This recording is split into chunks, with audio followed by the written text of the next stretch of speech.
Selamat malam, berjumpa kembali bersama saya Wong Gandeng Santoyo. Mohon untuk tidak menyebutkan nama dan identitas dalam percakapan ini karena percakapan ini saya naikkan dalam konten YouTube. Ya, Andrew, yang ganteng satunya. Gimana Mbak? Aku cerita dulu ya Mas Andrea. Oh, wajib, silahkan. Jadi kemarin tuh minggu lalu aku libur.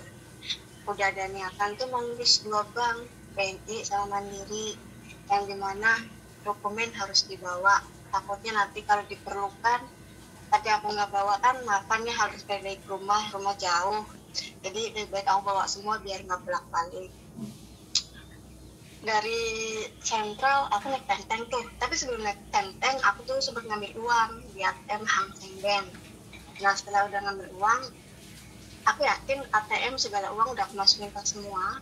Terus naik tenteng tuh dari sentral, turunnya di Kuance yang mau ngarah Sogo itu yang deket Times Square.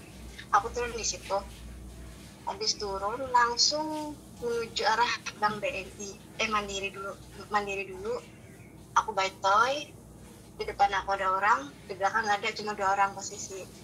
Karena petugas ada 2, aku langsung maju juga ikutan. Udah dapat giliran, terus petugas bilang minta dokumen sama buku tabungan Mandiri. Dengan pedenya mau aku keluarin dong dari tas, taunya hilang semua. Yang satu dompet dokumen itu, nah satu dompet dokumen itu tuh ada paspor, kontrak kerja, visa, cek gaji 5.000, ATM Hang Seng Bank, buku tabungan Mandiri sama buku tabungan BNI sama uang cash $500. Pas aku udah ngantri, sadar hilang, kayak tiba-tiba kayak nge-freeze gitu loh, kayak kok bisa sih hilang, kayak nggak sadar gitu. Terus aku langsung keluar, terus aku tanya ke mbak, ada yang tahu kontak polisi di sini nggak? Mbaknya langsung nanya kenapa, dengan paspor. Ya udah mbak, coba telepon polisi. Karena aku kayak masih masih kayak antara percaya nggak percaya. Terus ada mbak, ya udah sini biar aku teleponin dulu. 99 diteleponin. Akhirnya mbaknya bilang, mbak kamu suruh ke kantor polisi sekarang ya yang terdekat. Karena aku tahu di Wanja itu ada, akhirnya aku jalan lah ke kantor polisi. Aku ceritain kronologi dari awal sampai akhir. Akhirnya pengambatan laporan itu udah jadi. Keesokan harinya Seninnya aku langsung telepon ke Bank Hang Seng dulu kalau aku kehilangan ATM, bla.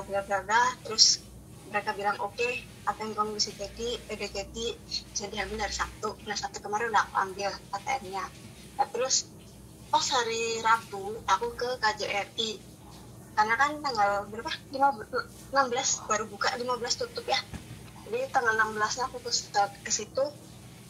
Pas ke KJRI, aku minta pengajuan pembuatan paspor karena kehilangan paspor.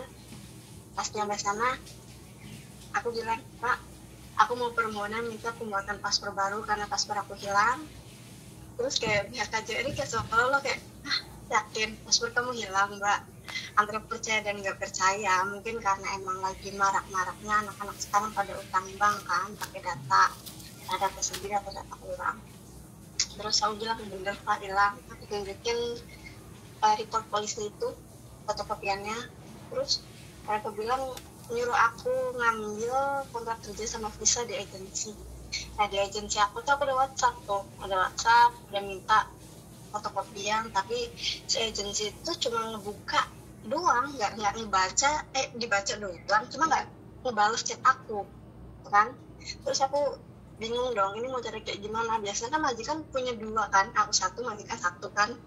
Aku punya majikan aku cuma punya 1 kontrak kerja tanpa visa. Jadi aku ambil lah kontrak kerjanya, ada nggak ada visa. Aku masih minta tuh ke agensi, minta fotokopian bisa buat pengajuan bikin paspor baru. Agensi belum ngerit juga sampai sekarang. Aku bilang, apa aku perlu ke kantornya ya? Ya udahlah, nanti mungkin besok atau kapan aku perlu ke sana. Cuman ya aku jadi pertanyaan Mas Andro, ini paspor aku hilang, bisa hilang, kontrak kerja hilang. Karena tahun depan aku finish kontrak, niatnya pulang selamanya, nggak mau balik ke sini. takutnya 2 bulan 3 bulan ke depan atau akan aku udah stay di rumah, tiba-tiba ada orang yang menyalahgunakan dokumen aku untuk ngambil uang di bank, utang di bank begitu, terus 2-3 bulan kemudian ada tagihan ke rumah, gimana tuh? Oke. Bahaya nggak? Sederhana sekali jawabannya. Kalau sampean takut, kan sampean sudah ada laporan polisi.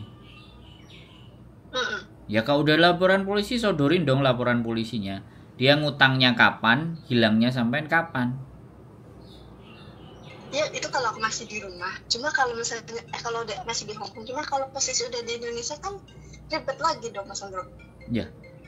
Mau ribet mau enggak, kan laporan polisi sampean di Indonesia juga ada. Kasih tahu aja tukang tagihnya. Kalau dia maksa ya panggil Pak RT loh. Usir. Halo? Oh, maksudnya tagihnya dari Hong Kong gitu loh Mas Andro. Loh. Tagihan dari Hong Kong ke Indonesia. Iya makanya Mbak. Oke, tagihannya dari Hong Kong datang ke Indonesia. Ya sampean surat keterangan polisinya kirim ke yang ngirim sampean tagihan. Berarti aku harus keep selamanya itu. Iya dong. Oh. Sampai semuanya posisi aman. Kan kejadiannya tanggal berapa? Ternyata paspor itu dipakai untuk ngutang kan di kejadian setelahnya. Terus sampean juga sudah laporan ke KJRI dan sampean dibikinin KJRI paspor baru. Itu kan sudah menyatakan bahwa kenapa sampean dibikinin paspor baru? Ya karena hilang. Apa landasannya hilang? Ya dari polisi. Kan so simple sekali toh. Sebenarnya kalau kita kehilangan paspor kayak gitu bisa digunakan orang lain nggak sih? Iya bisa banget. Bisa pakai banget. Tapi kan gini loh Mbak. Oi. Kita ngomongnya gantian. Sampean mau ngomong dulu, aku dengerin. Tuh 6 menit saya dengerin kasusnya sampean. Terus aku jelasin sampean udah potong-potong semuanya. Terus gimana aku mau jelasin? Hah? Sekarang mau sampean selesaikan dulu apa saya yang ngomong? Nah, sampean itu sekali lagi ya dihantui oleh ketakutan yang besar karena ada konten-konten yang suka menggadaikan paspor. Jadi otaknya sampean itu ketika kehilangan paniknya sudah setengah modar. Bisa dipahami nggak? Padahal kalau sampean kehilangannya tanggal berapa? Iya kan? Ya kehilangannya tanggal berapa? Oke? Terus sampean ke KJRI dikasih ganti baru sampai tanggal berapa? Itu kan udah fix. Dan ketika ada tagihan, sampean tinggal cari tagihannya ini kan bukan atas nama saya. Paspor ini memang nama saya. Coba cek yang pinjem itu atas nama siapa. Sampean bisa ngelacak, berarti duit sampean dan dokumen sampean dicuri oleh orang tersebut. Lemeng-meng.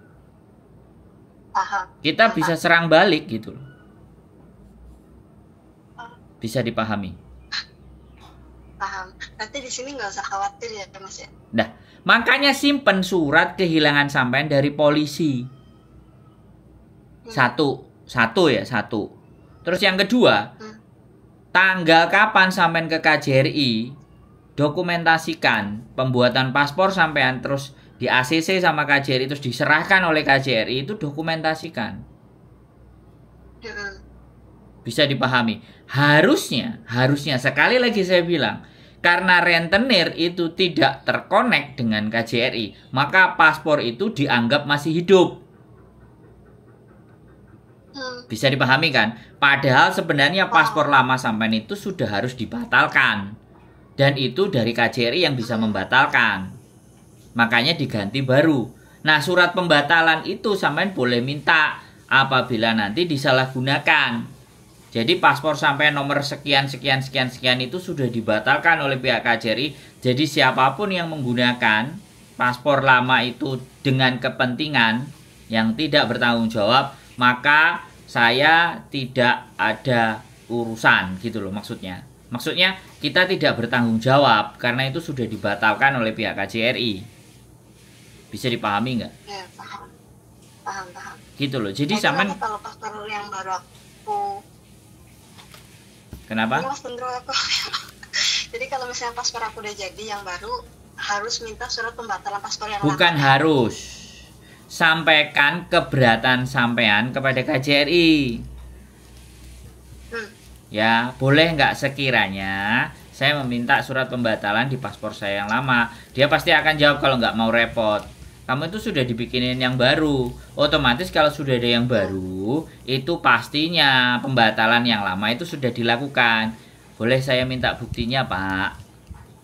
Atau boleh minta suratnya, Pak? Soalnya kekhawatiran saya kalau saya sudah pulang atau saya masih di Hong Kong, sayanya ditagih karena di situ juga ada kontrak kerja juga gitu.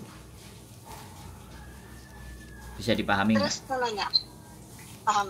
Terus mau nanya, selain kita ngedapatin kontrak kerja sama visa, selain dari agent, apakah kita bisa ke imigrasi? Tapi kan kita butuh paspor ya. Loh, kalau visa sampean itu hilang, ya sampean tinggal print lagi. Visa sampean masih berlaku, tapi surat keterangan kehilangan sampean dari polisi itu sudah bukti kuat kalau mau ada yang menyalahgunakan. Bisa dipahami nggak, Mbak, sampean maksud saya? Paham. Surat dari polisi itu sudah cukup kuat. Iya, paham Mas Andro. Cuma kan ini kan mau buat pembuatan paspor baru kan dibutuhkan kontrak kerja sama visa. Nah, saya cuma baru dapat kontrak kerjanya doang. Nah, visanya itu aku belum dapat. Aku udah WA agensi cuma ngebuka tuh chat aku, nggak ngebalas. Oke, kamu kesini lah ke agensi. Oke, nanti besok kamu kesini. Itu nggak ada, cuma dia ngebuka WhatsApp aku doang. Oke. Sekarang persoalannya adalah kontrak kerja. Sampean masih punya KTP nggak? Oh, visa bukan kontrak kerja. Kalau kontrak kerja udah ada dari majikan. Oh, visa. Oke, sampean punya KTP nggak? Punya. Nah, ya udah bawa KTP ke imigrasi lo. Minta kontrak kerja minta visa yang baru diprintkan. Di lantai berapa Mas Andro? 3. Kalau visa 3 kemungkinan. Fuyan. Visanya dia hilang, dia nggak punya kopi. Minta ke imigrasi lantai berapa? Nah, bujuku nggak krungu. Yang tukang ngurusi itu. Makanya kalau punya data semuanya itu ada yang di scan, ada yang taruh di HP dan di copy banyak. Biar kalau hilang kayak gini, ini mesti ini banyak case yang kayak gini. Saya aja nyimpennya 3 tempat, Mbak, visa. Visa saya itu tak sama bujuku di copy 10, kita simpennya 3 tempat. Di HP ada, di kertas biasa tempat dokumen juga ada. KTP juga sama. Ini kalau di HP aku ada, tapi di sini ada pengeprintan lewat HP nggak Mas Andro? Bukan pengeprintan lewat HP, ya banyak. Ya sampean bilang aja, saya mau print ini gitu kan. Scan PDF, dicetak. Apa gitu aja kali ya? Soalnya aku di HP ada, cuman soalnya kalau agensi tuh mintanya agak ribet. Ini agensinya emle, jadi Ya iya, Mbak, namanya agent itu ya segala sesuatu minta duit. Ya nggak apa-apa, sampean print aja. Kalau nggak mau ya sampean ke imigrasi, sampean minta juga boleh. Datang aja ke lantai 3, tanya aja, aku visanya hilang, ini surat dari kepolisian, aku mau minta lagi print-printan yang baru, aku kemana, ke loket nomor berapa, nanya gitu kan ya beres toh. Kenapa nggak dari tadi? Aku nge-WA Mas Andro, telepon Mas Andro. Ya makanya gini loh Mbak, gini, kalau sampean kehilangan sesuatu ataupun tiba-tiba ada sesuatu yang tidak sampean duga, gitu kan, sampean stop itu sit, thinking, orienting, and planning. Duduk dulu, santai, tenang, ambil nafas, tenang. Anak-anak itu kan enggak begitu ulang wis panik wis tua kok kiwa tengen iki piye pada bingung. Harusnya ya, kalau sampean hilangnya di BNI, telepon polisi, barangku hilang di sini, biar tempat itu disterilkan. Karena hilangnya uang anak-anak, 1 dompet dan semuanya, mohon maaf sekali lagi kalau bisa dikoreksi, itu memang di tempat-tempat orang teman-teman mau store uang. Makanya sekali lagi saya ngelihat teman-teman antri berderet-deret di tempat pengiriman uang, di tempat bank atau apapun, itu sudah nggak zaman harusnya. Bisa dipahami nggak? menghindari tingkat kriminalitas yang kayak gini nih. Karena orang-orang itu mencari posisi dan lokasi tempat di mana adanya uang ada di situ gitu. Gak mungkin kan kita setor terus uangnya nggak cash. Pasti di dalam tas itu ada cash money. Nah ini saya sudah sangat menghindari itu semuanya, Mbak Antri. Bisa dipahami nggak? Ya, ini sekalian saya kontenin ya, sekalian saya sampaikan kepada teman-teman ya. Kalau kita masih menggunakan sistem yang antri itu jadul banget. Mohon dimaafkan, jadul banget. Nah, mengantisipasi kejadian-kejadian yang seperti ini, meskipun ya kita nggak bisa menyalahkan tempatnya, ya kita tidak bisa menyalahkan sistemnya, tidak. Tapi kewaspadaan kita harus dijaga. Saya nggak berbicara lalai. Banyak sekali cerita teman-teman mau kirim uang di mana, itu tiba-tiba uangnya hilang. Coba, nggak cuma 1-2 loh cerita kayak gitu, Mbak. Bisa dipahami kan? Sekarang itu sudah banyak kemudahan pengiriman, sudah nggak harus ada yang pakai antri. Ya kenapa nggak kita manfaatkan teknologi aja, kehilangan 20-30. Tapi kan saya sampai tadi persoalannya kan adalah buka rekening atau apapun lah. Ya rekening lah intinya. Ya enggak. Kalau bisa ya sekali lagi memang liburnya hari Minggu. Kalau supaya lebih enak dan lebih aman mending hari biasa.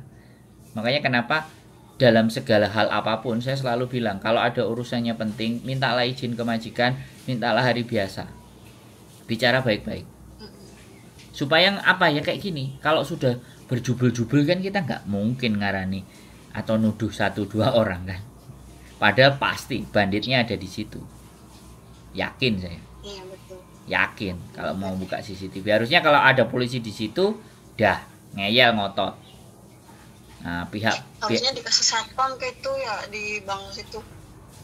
Mohon dimaafkan sekali lagi, mohon dimaafkan. Saya nggak berani banyak komentar karena komentar saya nanti akan menyebabkan rasa sakit terhadap instansi-instansi yang ada di sana atau justru ngomporin teman-teman menjadi. Ya prosedur satpam itu seharusnya memang sudah di mana-mana selalu ada. Tapi untuk di Hong Kong sekali lagi, bank-bank itu juga menurut saya nggak ada satpamnya. Di Indonesia aja. Di Hong Kong bank-bank itu juga nggak ada satpam. HSBC apa semuanya nggak ada karena habit manusianya kan bisa dipercaya. Tapi kalau di pengiriman punya Indonesia atau Bank Indonesia banyak sekali cerita-cerita yang seperti itu gitu loh kan. Artinya kan sebenarnya aku nggak mau berbicara komentar lebih dalam lagi. Tapi ya kenyataan dan faktanya bener nggak? Hilang. Padahal jelas rapi-rapi sampean masukin kan. Masih bisa hilang. Kan keren tuh. Ya, copetnya kan keren. Tangannya ya lihai banget, satu udah. Nah, makanya. Oke, solusinya dari sampean tadi bisa ke lantai 3. Kasih tahu KTP-nya, minta oke.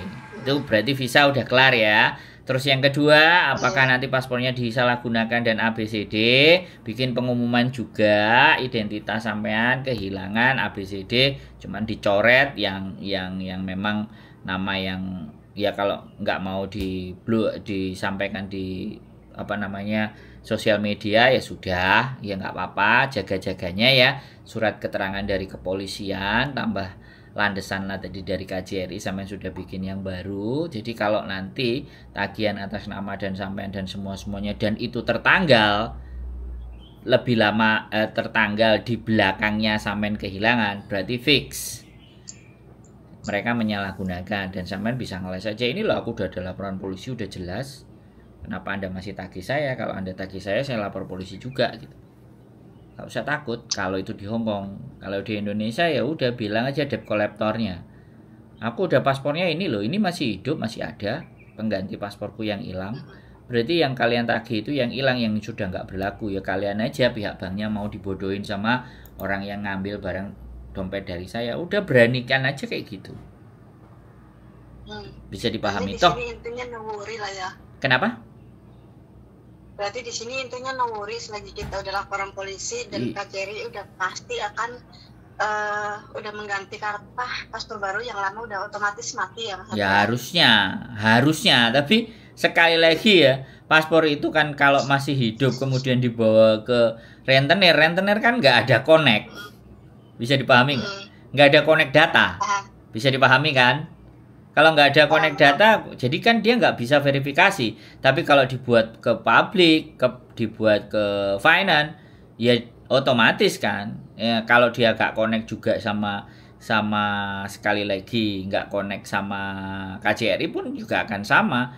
Tapi ya betapa bodohnya mereka kalau itu sudah nggak berlaku. Nggak usah takut. Intinya kan dari kepolisian itu kan landasan yang kuat. Dan pengganti paspor sampean yang baru kan itu juga bukti bahwa sudah hilang. Makanya di sini kenapa lemah sekali, sekali lagi pemberantasan peminjaman uang dengan menggunakan paspor itu sangat lemah sekali. Ya karena sekali lagi anak-anak yang paspornya hilang karena digadekan itu dengan mudah sekali KJRI menggantinya. So simple sekali. Harusnya anak-anak yang utang itu diselidiki benar-benar. Jadi mana yang hilang, mana yang enggak, itu juga satu repotan gitu. Orang yang hilang beneran kayak sampean gini, sama hilangnya digadai. Ya kan? Nah, itu kan kebingungan tuh orang KJRI. Bagaimana mau bikin sistemnya. Ya kan? Harusnya udahlah kalau digadein itu langsung SPLP biar pulang. Kontraknya semua kelar beres semuanya. Itu polemik gitu dan nggak bisa selesai dari sampai hari ini nggak bisa selesai dan nggak bisa nyalain rentenir juga. Yang harus kita lakukan adalah kampanye dan mendidik teman-teman untuk menggunakan. Ayo kampanye. Kenapa? Ayo kampanye Mas Andro. Saya Mengkampanyekan itu suaramu itu. Nggak usah lah Mbak. Toh gini loh, jadi saya nggak usah kampanye, video saya udah ada 3.000, 4.000, 5.000 dan saya nggak bisa maksa mereka.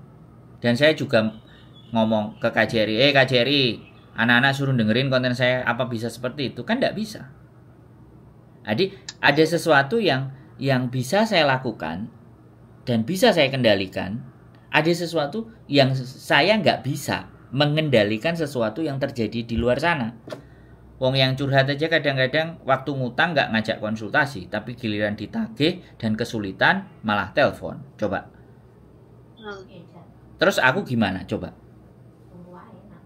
Jadi, jadi gini, fenomena yang terjadi di Hong Kong itu, saya juga berpikir gimana sih caranya memperbaiki, bagaimana membuat cara berpikir teman-teman itu menjadi yang tidak gampang ditipu, yang tidak gampang dihasut, yang tidak gampang percaya dengan ABCD. Bagaimana caranya? Satu-satunya yang bisa saya lakukan ya saya ngonten tiap hari. Saya keluarin konten saya tiap hari. Mau dia konsumsi atau tidak itu kan kembali ke dirinya. Jadi seperti itu Mbak. Nah, sekali lagi dukungan kita, bahkan sekali lagi saya omong aja, yang nonton konten saya aja pernah nggak nge-share 1, 2, 3? Nggak. Sesuatu yang mengandung pendidikan, sesuatu yang mengandung hal yang baik itu tidak seksi untuk di-share. Tapi kalau urusan ribut, urusan pelakor, jambak-jambakan, dibohongin, bunuh diri, diviralin. Sampean kalau lihat konten saya ada nggak saya membahas tentang bunuh diri? Saya membahas tentang anak-anak yang lagi berantem, royokan tempat. Saya nggak pernah membahas itu, Mbak. Tempat apa tempat? Royokan. Kebanyakan anak-anak yang telepon Mas Andro sama Mbak Yuli tuh kayak anak-anak yang curhat tentang aku tangan bang, gitu tuh aku sering. Nah, royokan manuk pernah nggak saya ngontenin? Nggak ada. Enggak. Paling kalau di Miss Yuli banyak. Nah ya aku nggak mau ngomong, sekali lagi aku nggak mau ngomong, ya kan. Jadi artinya orang yang datang ke saya dan datang yang ke tempat-tempat lain itu kan bisa dibedakan klasternya, ya kan. Jadi saya sendiri tidak memilih siapapun yang nelpon saya. Tapi ketika sesuatu yang dianggap nggak perlu, ya terus lapor sama saya, ya dia akan ngerasa nggak pantas aku cerita sama si Sandro gitu. Ya kalau kayak sampean kayak gini kan sesuatu pengetahuan. Di saat sebenarnya tuh gini Sandra, dari kemarin-kemarin tuh aku tanya sama ini kayak belum dapat jawaban yang memuaskan nih gitu. Ada yang bilang ya hati-hati lo pas bumi nanti buat utang bang, hati-hati nanti 2-3 bulan ke depan atau 1 tahun ke depan pernah gini kayak mereka tuh nakutin gitu kan. Cuman di sisi lain ada yang bilang nggak usah khawatir, selagi bukan kamu yang utang, selagi nggak ada wajah kamu yang terekam di kamera, kalau kamu yang ambil uang kamu nggak usah khawatir. Gitu. Tapi masih bimbang kan? Ya masih bimbang, masih ragu karena kan belum dapat jawaban yang pasti gitu loh. Kalau sekarang udah? Kalau sama Sandro kayak gini udah. Tadi tanya lantai berapa, yang tadi kayak bilang aku udah SMS agency cuma bilang nggak bilang apa-apa, cuma ngebuka. Terus aku tanya Mas Sandro bilang ya kamu lantai ketiga bawa KTP bla bla bla udah dapat solusi ya kan. Terus Mas Sandro bilang ke KJRI, terus kalau bisa minta surat pembatalan paspor lama. Oke, kan itu udah dapat jawaban itu Mas Sandro. Mas Sandro bilang selagi kamu punya fotokopian report paspor itu udah bukti kuat. Ya udah oke, bakal aku keep. Lelah ya kan sekali lagi cara berpikir ya kan. Makanya kan saya empot-empotan ini Mbak, bukan berarti empot-empotan. Ya sudah, saya ingin melakukan hal yang terbaik yang hanya bisa saya lakukan. Jadi ada hal-hal yang memang di luar kendali saya, ada hal-hal yang saya tidak bisa kontrol. Makanya kan sekali lagi, makanya saya juga kepingin ngonten. Kemarin sudah ada rentenir yang mau ngonten sama saya. Aku coba dari sisi rentenir. Jadi kita lihat di mana letak kesalahannya. Jadi pemahaman seperti itu Mbak. Makanya nggak apa-apa, nggak ada masalah. Sekali lagi siapapun boleh ngonten, siapapun pingin desain kontennya bagaimana silahkan. Tapi saya tetap di cara saya dan di prinsip saya. Saya tidak ingin membuat orang menjadi khawatir. Saya tidak ingin menjadi orang menjadi justru tambah ketakutan yang berlebihan. Justru ketika orang ngobrol dengan saya berharap dia punya pandangan, dia punya harapan, dia punya sesuatu. Oh iya ya, ternyata ngobrol sama Sandro saya menemukan, terlepas menemukannya itu pas sudah selesai ngomong dengan saya atau setelahnya dia pikirkan, pertimbangkan, akhirnya dia memutuskan sesuatu yang dia anggap paling benar. Kan seperti itu gitu loh Mbak. Yaitu hidup saya sih pinginnya begitu. Mas Sandro, gimana? Jangan capek-capek bikin konten lah, entah banyak yang ngedengerin atau nggak ngedengerin atau nggak viral, tetap semangat kontennya Mas Sandro, berbagi ilmu itu bermanfaat buat orang lain, nggak merugikan Mas Sandro.